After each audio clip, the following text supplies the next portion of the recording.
Welcome to the Multifamily Zone, where business meets family. We explore what the entrepreneur life looks like from the family perspective. Now here are your hosts, Julia and Gino Barbaro.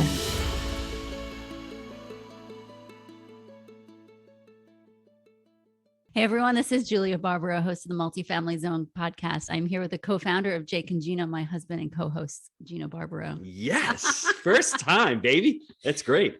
How you doing? I'm doing great. Yeah. We podcasted this gentleman a few weeks back, and let me set the stage before I introduce him. It was a Tuesday before Thanksgiving in a crappy hotel in Flagstaff, Arizona. He was about to go speak to 200 homeless people, and it was a book that he was promoting, the Aspire book. And what really caught my attention was he must have a saint as a wife. He's on the road. He's left her for Thanksgiving holidays. And I said, Frank, you must have an amazing relationship. And he said, yeah, I've been married 31 years. I know a little bit about relationships. I said, that makes you an expert. He goes, no, I'm not an expert. I said, yes, you are an expert. And you're getting on the Multifamily Zone podcast. Frank and Neil said they've been married for over 31 years, and their lives are a testament to the power of aspiration to create a completely new reality. He just concluded a 7,000-mile, 120 hours driving, 27 events in 24 cities, 23 days, his book tour for Aspire. Welcome back to the show, Frank the Jabroni McKinney. How we doing, brother? Jabroni. I used two things from our interview with you and Jake.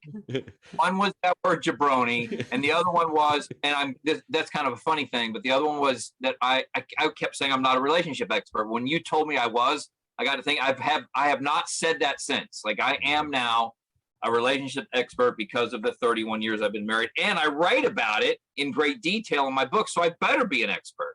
So, Frank, our perception of who we are changes what we do.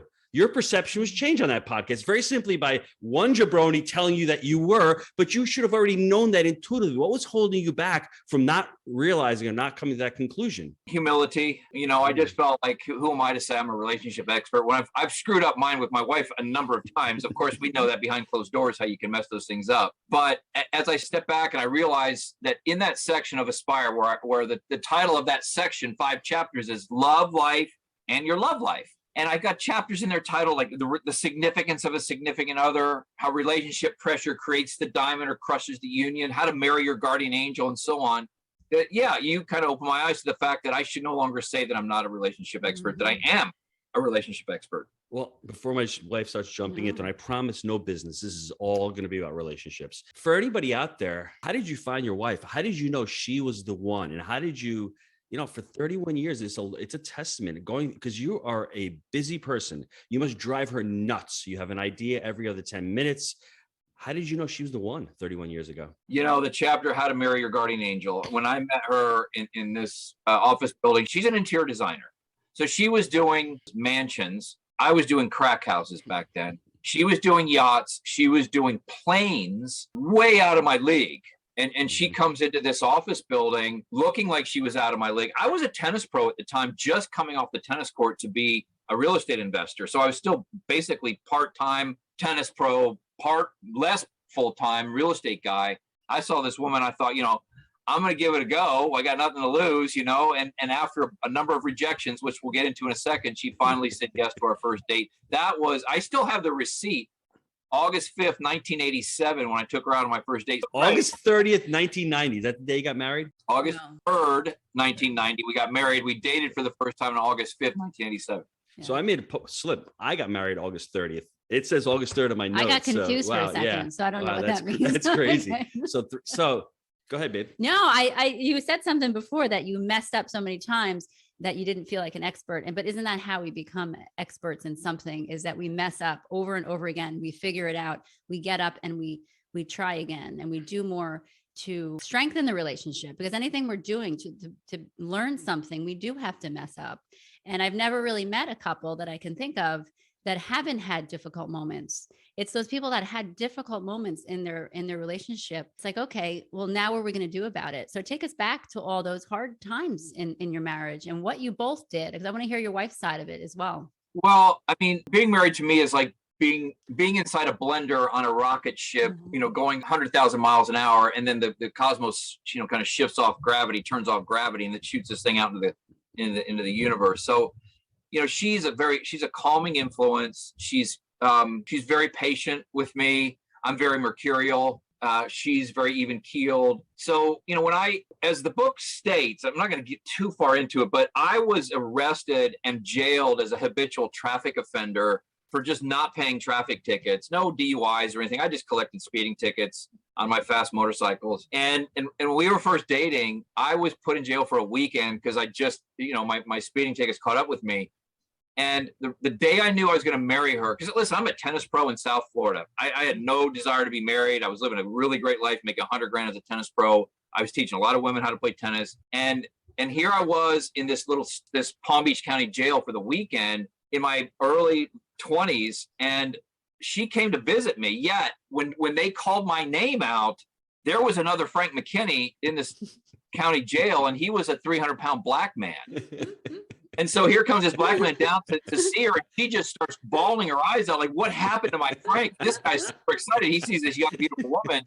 But I knew in that moment, like, she should have blown me off back then. Like, here's this wannabe real estate investor, tennis bum, playboy, irresponsible, getting traffic tickets. She could have just blown it off. I wish she was here to tell you why she didn't. But her seeing through kind of the superficial troublemaking side and knowing what I guess she knew my heart before I knew my heart. That's why we're still together. Julia, when she saved me from myself, if that's even possible, God can't stop free will. Well, neither can anybody on earth, but she seemed to be able to do that. And I just knew right then and there that I had to pay attention to this angel that was sent to love me and care for me and marry me. I have to, Frank, this is a big deal. You said something I wish she was here to answer. Have you ever asked her? Why? Yeah. Yeah. Because other people have asked her and I've listened to her answer. Okay. And her answer basically is, she, even on that first date, when we were sitting there feeding the fish with our leftover French fries, and I guess it was second nature to me at that age to go back into the kitchen and talk to the short order cook and give him a $5 bill and to make sure I knew the waiter's name and ask a little bit about the story of the waiter. Like, that's something that's been inherent to me from a very early age. I still do it to this day. And that was unusual for her. Most guys in South Florida weren't doing that. And listen, this was in the 80s. I had huge 1980s hair. I had a back seat full of I had a Mercedes 450 SL, which was a little convertible. I had the back seat that was full of speakers, blasting Van Halen or Motley Crue or something, with the Yoko Ono sunglasses. Totally different from what she, I guess, had been dating before. And yet she saw something real special in my heart, and that has carried the day for 31 years, I'll say. I don't know how many days it is. It's a lot of years. 10,000 days. So, Frank, do you think, and this is just from my observation with me and my wife, that when you meet somebody like that, you don't want to let them down? Is that why you've been so productive and so creative, and you had these aspirations and you want to be part of her life? Because for me and my wife, I want to give her everything I possibly can, because I'm really lucky that I'm married to her. She lets me do what I want to do, and I want to produce, and I want to make her proud of me. That's what it seems like it comes out in the book, that you're really producing. It's not only just for you, but it's for your significant other as well. Yeah. It's kind of interesting. We have our own bank accounts. We have our own independence. I think it's one of the reasons that we've stayed successful as a married couple. But, we're not materialistic. So she's never asked for anything. Like, that we live in a beautiful house, but the same house we've lived in for 25 years. She's not one of those, kind of South Florida women that is materialistic.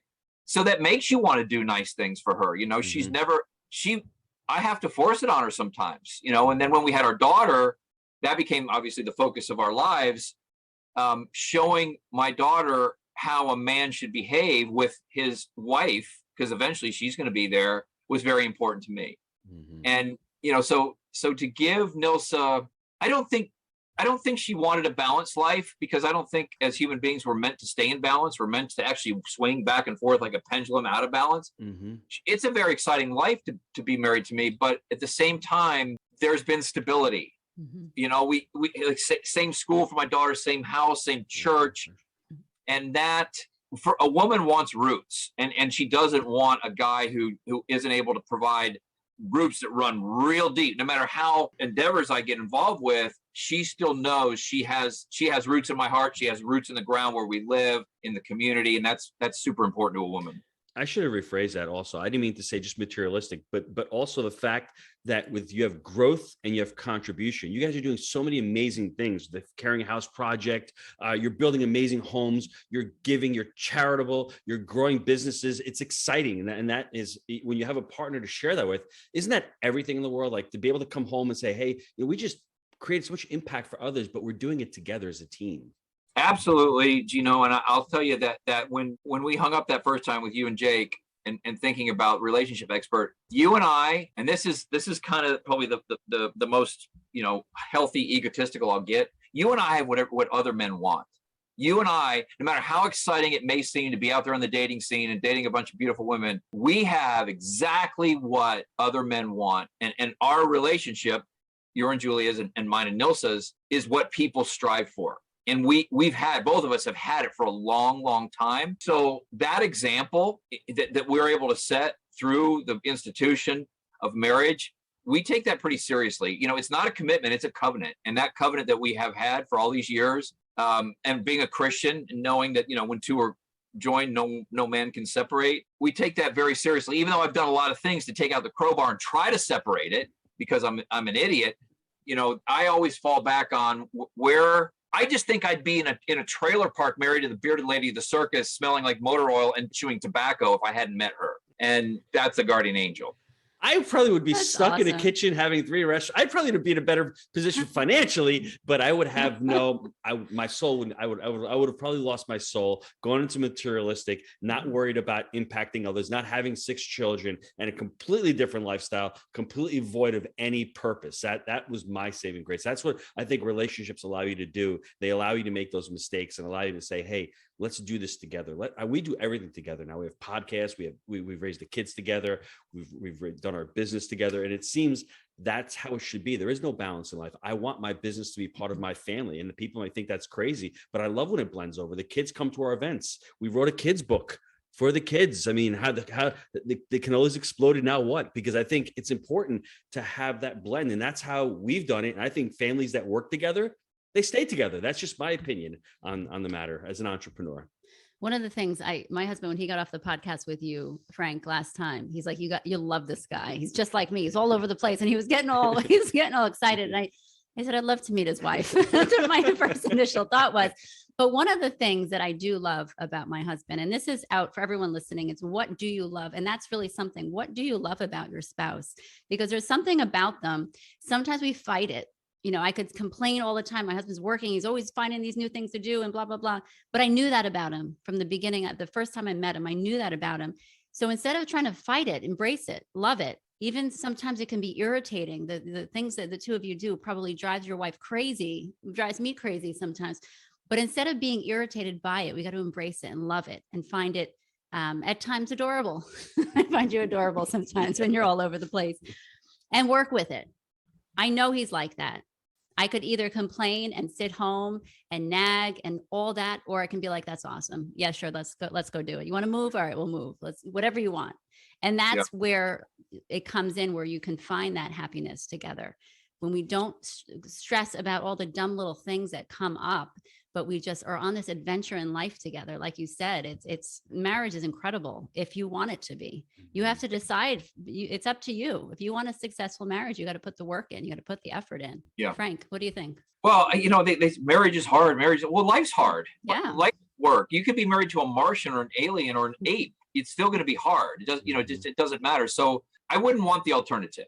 The alternative is not to be married and to be single. Mm-hmm. Still, imagine that, if I'm older than you and having gone through life single, there's no way in the world I would have accomplished what I did if I were a single man. And I doubt I would have accomplished, I could have been married to somebody else, but when God puts that guardian angel in your life and that special significant other, you're going to love on every cell in their body, good or bad. You know, my wife, I can't like, I pinch myself thinking about the fact that she decided to not only marry me, but stay with me. Gino, I'm sure you feel the same way. Like, I think she. Don't let anybody know.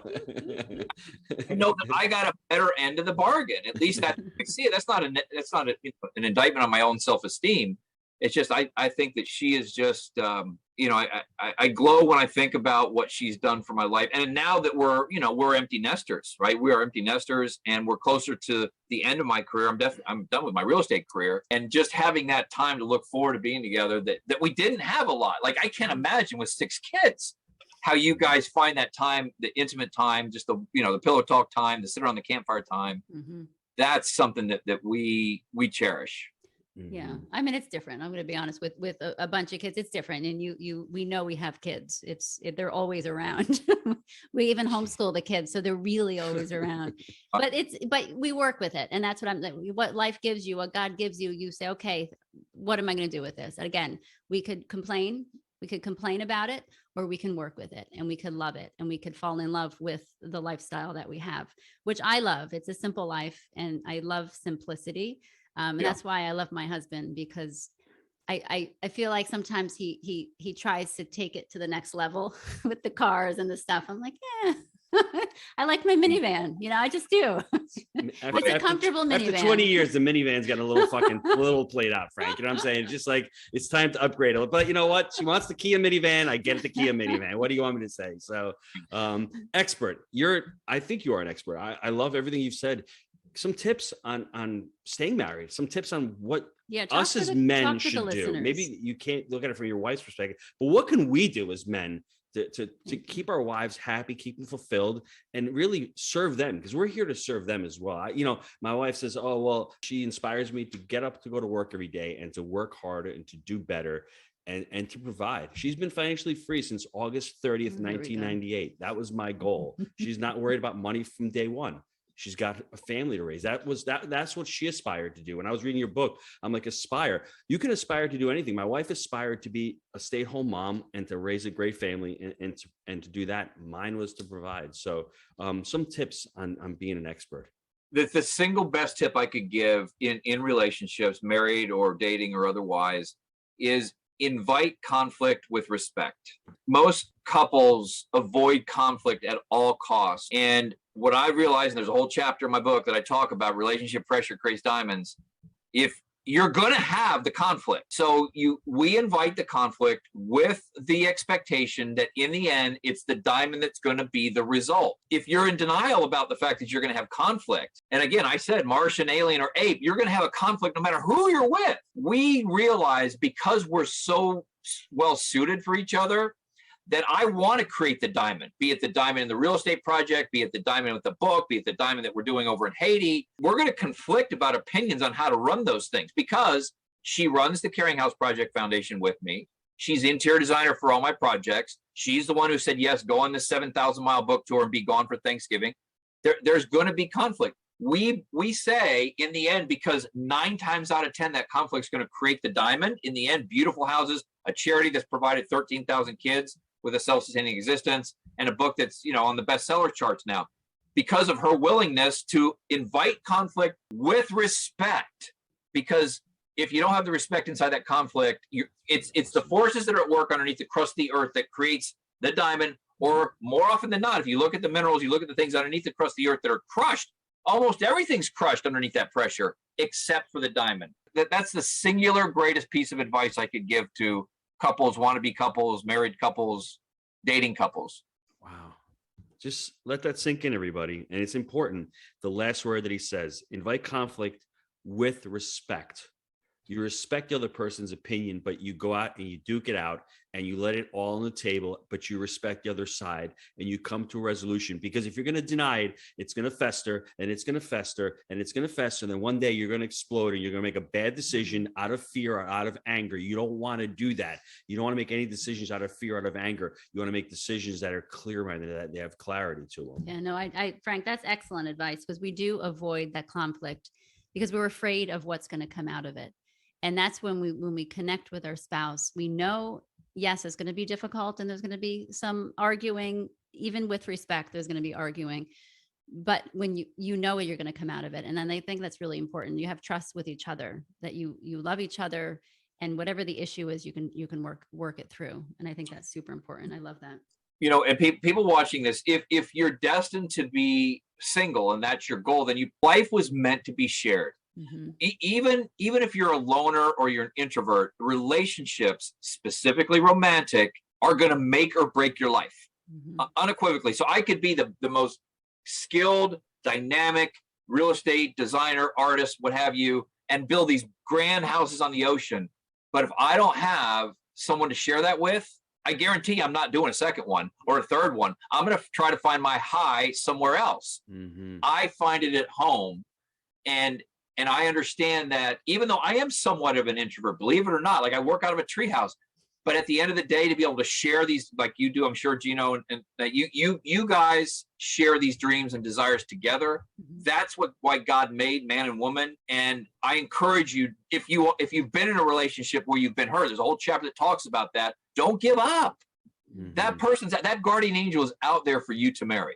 I got to ask you, Frank, how do you go about, maybe you can share this with the listeners. How do you go about sharing or working with your spouse and doing all of these different projects? Because people have that limiting belief of, I can't work with my spouse. I'm going to stay in my lane. She's going to stay in her lane. We don't really do that. I mean, when we do the podcast together, she comes to the live events with me. She's writing children's books now with me. How do you do that with Nilsa? Because you have a lot of different initiatives going on. You have the real estate, you have the charity, you're writing the books. How does that work in your relationship? It gets back to that and invite the conflict with respect. It is very dangerous to work with your spouse. I'm not going to deny that. So let's talk about our lanes. You referenced the lanes. So if I'm the big picture guy, I'm the the visionary. I'm going to put the financing together. I'm going to be the one that's going to do the marketing for these multi-million-dollar real estate projects.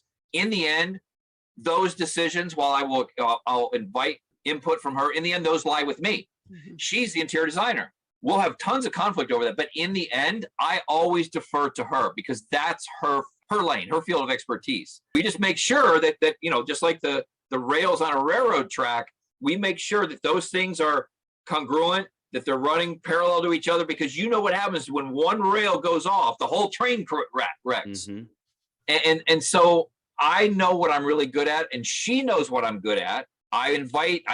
Listen, I have a pretty small inner circle. I'm a benevolent dictator and an enlightened absolutist. Like, I kind of know what I want, but when it comes to her stepping into my lane, I want that input because I am open-minded enough to hear something, to know when I'm going to change my mind. Yet she's respectful enough to know the decision in that lane the final decision lies solely with me, just like I'm respectful enough to leave that decision on design solely with her. I agree 100%. I love how you put it, though. You put it better than I always did. But I know I agree. And I think that's where people get caught up, is they want to work together, but they both want to make the final decision. And then there's it's like you said, it's a train wreck, and it is, because you're smiling because you always get the last say. Is that why you're smiling? I just got my thought in my head because I podcasted Frank last time. Yeah. And this is the man who says that he's got a certain way to fold toilet paper. And I can imagine he must drive his wife nuts. He's saying stay in his lane, but I'm sure he's inviting conflict with respect there, saying, no, Nilsa, time out. The toilet paper has to be this way, and the towels have to be that way. Him. Like, I know you. I know what drives you crazy, and I avoid it, or I bother you with it. But how does she handle that, though, Frank? I mean, because you must be the benevolent dictator. It's simple. There's her blood pressure doesn't go up 1 point. Yeah. She just knows what I'm good at. And if it's about the paper being folded to a perfect diamond tip point, and it's all about the attention to detail, and she knows my strength is marketing. Mm-hmm. Branding, and that she doesn't want to have anything to do with that, to be honest with you. Like, she to get her to come on a podcast in front of a camera, she doesn't like it. I mean, she would have been here, believe me, she would have, because she's interested in this topic. So she's cool with that. Just like when I say, honey, I want to put red velvet on the walls of the theater in this new house, and she's going to say, that is hideous. This is not a bordello. This is a theater. So put leather on the walls. Then I'm going to defer. I'll let her do that. I love that. And that's what I was trying to say to the listeners is know your strengths, know your husband's strengths, and let them do it. Let him do it and just leave it alone, because we get all emotional. You didn't take my idea. I can't believe it was a great idea. And then we dwell on it. And then and that's when trouble happens, when we work together. So I think that holds more true for men. Like men, you need to listen to what Julie's saying. We need to check our egos at the door. We need to check, like, dial down the testosterone. Sometimes you're wrong and your wife is right. And you need to just put your tail between your legs and move on. Instead of fighting for the sake of fighting. I see men doing that all the time, and it's actually very immature and sophomoric. You know, a secure man will know when he's wrong. He'll know when he say he's wrong. The 5 hardest words to say is, I'm wrong and I'm sorry. I'm wrong and I'm sorry. Say that when you know you're wrong, and say it right away. You'll gain the respect. You'll keep your lane sacred, and you'll also respect your wife's. Right. And sometimes there's not wrong, but it's just someone else has a better idea. And that is hard for you guys, I think, too. If I have a better idea that I have known nothing about, and I come in, I'm like, Gino, shouldn't you do this? Why are you looking at me? Because a lot of times that happens. They're like, I'm not doing it that way. Okay. And then 10 days later, all of a sudden it's happening. And he had this great idea. I'm like, hold on a second. It's just like, it hurts sometimes. You know what I'm saying? I'm working my ass off. She walks in. Hey, like, dude, really? You've been sitting here for an hour thinking about something. You come in here 30 seconds later, and it's like, damn, that's better than my shit, man. What happened? Well, that's where sense of humor comes in. And I love sense of humor because we can laugh it off. We can be like, exactly what you just said. Well, Gino, I'm going to tell you right now, I can sense, even though I'm not in the room, the essence and the aura of your wife. You are very fortunate to have what you have. When she wants to render an opinion, I'm sure it's worthy. And I can just tell by the energy that's going on in that little box right there. You're very fortunate. I never said I wasn't. No, her essence and her aura is glowing. So hold on a second. How much you Venmoing him? You're going to send him some money? No, I'm just telling you. I can see a good energy in a relationship, and one that's contrived, especially when it's contrived for a podcast. This is the real deal. Well, we've been doing this for a while. I love working with her, and in the very beginning, I almost blew up the whole entire show on the first podcast we ever did. It was the second show we ever did, and I said something insulting to her, and I didn't mean to. It was something calling her lazy, and she could have shut it down completely and said, I'm not doing it ever again. But she's the one with really no ego, and she was afraid and scared. I said, let's try it. What's the worst thing that can happen? Let's get on. This is not about us. It's about helping other families. It's about having, people who want to have children and work together and do all that. And she just let it out. That's where it comes with sense of humor. You know what I mean? When someone says something to you in front of other people, it's like, yeah, I don't think so. We're not going to talk about that ever again. And I was going to close it down. I'm like, a great idea. I'll see you later. And I did. I stopped it. But like I said, Frank, it was about, I want other people to thrive in their marriage. I want that. And it's so important to me that I thought, you know what? No big deal. Let's just put that aside and move forward. And I know he didn't mean it. And that's the thing. It's, you have to look at your spouse and stupid mistakes. Yes, we say dumb things all the time, but we can hold on to them, and we could hold that against them as long as we want, for our whole lives. If we want, we can just let it go, forgive, and truly move forward, truly get over things. Well, if you guys, for those who are watching or listening? So listening? Both. Yeah. So watching and listening, and you are not in a relationship, or you're not married, and you may not even be in a relationship. Chapter number 19 in my book, Magnetic-ism, which is all about how to attract the person into your life that you want. It's a play on words. Being magnetic and an ism is something that's, it's a very special dynamic at work. That's something you need to read, because when I was young, but I think subconsciously I wanted to find someone like Nilsa, even though I didn't know she existed until she stepped into my inner circle. So it's possible for you to attract into your life that profile of the person that you know is best for you, not who you think is the hottest or has the most money or, the most beautiful eyelashes or eyes or whatever, the one who's best for you to spend the rest of your life with. Because marriages nowadays they're so throwaway. I mean, people really think, and do you really want to water the grass on the other side or spend a little time watering the grass on your side? The grass isn't greener because you're not spending enough time watering on the side it should be watered on, especially if you're not in a relationship. So read that chapter 19 titled Magnetic-ism and see if you can attract into your life the person you want. Frank, last question. for the benevolent dictator who invites conflict with respect. I love that. I love that quote. Where do you see your relationship going now that you're an empty nester? Now that you say real estate is over, I know you're focusing on your charities and your other projects. Where do you see it continuing to flourish? I'm ready to move out of Florida to a nice tiny little town in North Carolina called Canton, where we're building a house of the population about 4,000 people. And just, I mean, you go to my website, I literally light myself on fire. I did it for the release of my book. I did it for the launch of my book. One was on a jet ski, one was on a motorcycle. I'm ready to just take the flame retardant suit, put it on, and really get to know her. And actually, Gino, because it's always Frank's world, I want it to be like, I'm encouraging Nilsa to do her own. Like, I guess there's a show on TV called The Red Table, like a bunch of women that sit around. Have you heard about the show? No. Women sit on this, they're kind of celebrities and they talk about stuff. And then there was a knockoff, an orange table. I said, honey, why don't you do the acrylic table? Because it's transparent. It's vulnerable. It's authentic. You can see through it. And you're such that person. Like, I want to help her do something like that, because she's helped me become who I am. And sometimes I kind of think almost at her own expense. And now it's time for it to be Nilsa's world. That's amazing. Gino? Yeah. Where can the listeners get a hold of the book, get a hold of you, your website, any contact details? So what I would encourage everybody to do is go to theaspirebook.com, theaspirebook.com. There you can read a summary of the book. There you can read a chapter if you want to read a chapter of the book. You can listen to a sample chapter on Audible. You can read a bunch of reviews we've gotten. You can even see videos of the book. So go to theaspirebook.com. And then while you're there, if you do pick up a copy, I mentioned this when you were with Jake, every copy sold provides 200 meals in one of our orphanages in Haiti. So we've cared for 13,000 children that were eating mud flavored with bouillon and lemon juice that now have a self-sustaining existence. Guys, I don't make any money from my books. I made a lot of money in real estate. Every book I sell provides 200 meals in our orphanage in Haiti. So go to theaspirebook.com or just go to Amazon if you want. At theaspirebook.com, you can get it on Amazon, or you can get an autographed copy from us, Audible, Kindle, you name it. That's what I would suggest people do. For all the listeners out there, we've really just scratched the surface on Frank's life. If you go back to the Jake and Gino show, you'll hear a little bit more. He's run.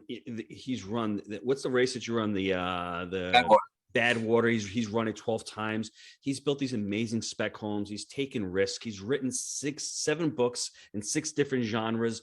He's done some amazing things. And I think ultimately, I'm glad that he's on the Multifamily Zone podcast, because it is all about having impact, but having impact with somebody that you can share it with throughout your entire life, enjoying that process, enjoying that journey, growing with somebody else, knowing that you're fallible, knowing that you're going to make mistakes, knowing that you're going to have conflict, but trying to get better. And those words of "I'm sorry" really resonate. We're all going to make mistakes.